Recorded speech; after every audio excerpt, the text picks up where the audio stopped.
ಹಿಂದಿನ ಕಾಲದಲ್ಲಿ ಗುರುಗಳು ಅಂದರೆ ಅವರನ್ನು ಬಹಳ ಪೂಜ್ಯ ಮನೋಭಾವದಿಂದ ನೋಡ್ತಿದ್ರು.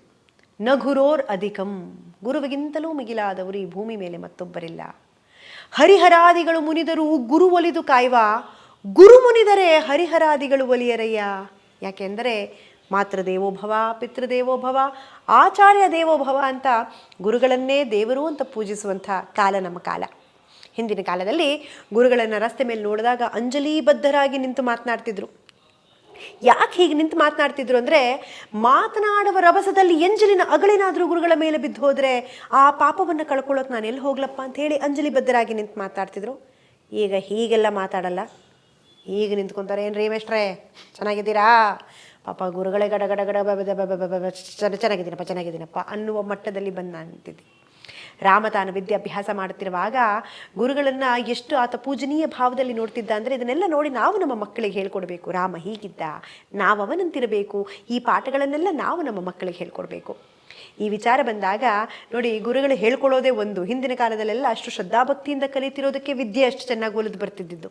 ಈಗ ಶ್ರದ್ಧೆಯೂ ಇಲ್ಲ, ಭಕ್ತಿಯೂ ಇಲ್ಲ, ಅದಕ್ಕೆ ವಿದ್ಯೆ ಎಲ್ಲ ನೈವೇದ್ಯ ಆಗೋಗಿರೋದು. ಪಾಪ ಗುರುಗಳೇ ಒಂದು ಹೇಳಿಕೊಟ್ರೆ ಈ ಮಕ್ಕಳೇ ಒಂದು ಕಲ್ತ್ಕೊಂಡ್ಬರ್ತಾವೆ. ಈ ಕಲಿಯೋವಾಗ ನಾವೇನಾದರೂ ಎಡವಟ್ಟು ಮಾಡಿಕೊಂಡ್ರೆ ಅದು ಹೇಗೆ ಅವಾಂತರಗಳನ್ನು ಸೃಷ್ಟಿ ಮಾಡುತ್ತೆ ಅನ್ನೋದಕ್ಕೆ ಪಾಪ ಒಬ್ಬ ಮೇಷ್ಟ್ರು ಒಬ್ಬ ಹುಡುಗನಿಗೆ ಅದ್ಭುತವಾದ ಸಂಸ್ಕೃತದ ಒಂದು ಪಾಠವನ್ನು ಹೇಳ್ಕೊಡ್ತಾರೆ. ಆ ಪಾಠ ಆ ಹುಡುಗನ ಬಾಯಲ್ಲಿ ಹೇಗೆ ಕೇಳಿಸುತ್ತೆ ಅನ್ನೋದನ್ನು ಮೊದಲು ಹೇಳಿಬಿಡ್ತೀನಿ. ಅದಾದಮೇಲೆ ಗುರುಗಳೇನು ಹೇಳ್ಕೊಟ್ರು ಅನ್ನೋದನ್ನು ಕೇಳೋಣ.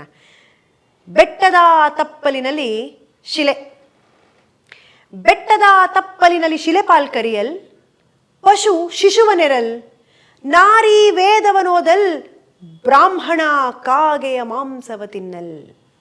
ಇದು ಎಷ್ಟು ಅಪಾರ್ಥ ಬರುವಂಥ ವಿಚಾರ. ಇದನ್ನು ನೋಡಿ ಪಾಪ ಗುರುಗಳೇ ತಬ್ಬಿಪ್ಪಾಗ್ಬಿಟ್ರಂತೆಲ್ಲೋ, ನಾನೇನೋ ಹೇಳ್ಕೊಟ್ಟೆ, ನೀನೇನೋ ಕಲ್ತಿದ್ಯಾ, ಮೇಷ್ಟ್ರೆ ನೀವು ಹೇಳ್ಕೊಟ್ಟಿರೋದೇ ಹಿಂಗೆ ಅಂತ. ಇಲ್ಲಪ್ಪ ಬಾಪ್ಪ ಹೇಳ್ಕೊಡ್ತೀನಿ ಅಂತ ಅದನ್ನು ಗುರುಗಳಾದಂಥವ್ರು ತಿದ್ದಿ ಹೇಳ್ತಾರಂತೆ. ಅಪ್ಪ ಅದು ಬೆಟ್ಟದ ತಪ್ಪಲಿನಲ್ಲಿ ಶಿಲೆ ಪಾಲ್ಕರಿಯಲ್ಲ, ಬೆಟ್ಟದ ತಪ್ಪಲಿನಲ್ಲಿ ಶಿಲೆ, ಪಾಲ್ಕರಿಯಲ್ ಪಶು, ಶಿಶುವನೆರಲ್ ನಾರಿ, ವೇದವನೋದಲ್ ಬ್ರಾಹ್ಮಣ, ಕಾಗೆ ಮಾಂಸವ ತಿನ್ನಲ್.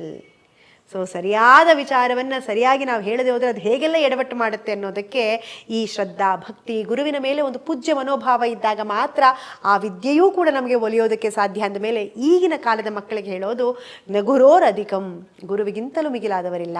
ತಾಯಿ ತಂದೆ ಗುರುಗಳನ್ನು ಯಾರು ದೇವರು ಅಂತ ಪೂಜಿಸ್ತಾರೋ ಅವರನ್ನು ಭಗವಂತನೇ ಕೈ ಹಿಡಿದು ಕಾಪಾಡ್ತಾನೆ. ಅಂದಮೇಲೆ ನಾವು ಕೂಡ ಅದೇ ಹಾದಿಯನ್ನು ಪಾಲಿಸೋಣ ಅಂತ ಹೇಳ್ತಾ ಈ ಕಥಾ ಪ್ರಸಂಗವನ್ನು ಇಲ್ಲಿಗೆ ಮುಕ್ತಾಯ ಮಾಡ್ತಾ ಇದ್ದೀನಿ.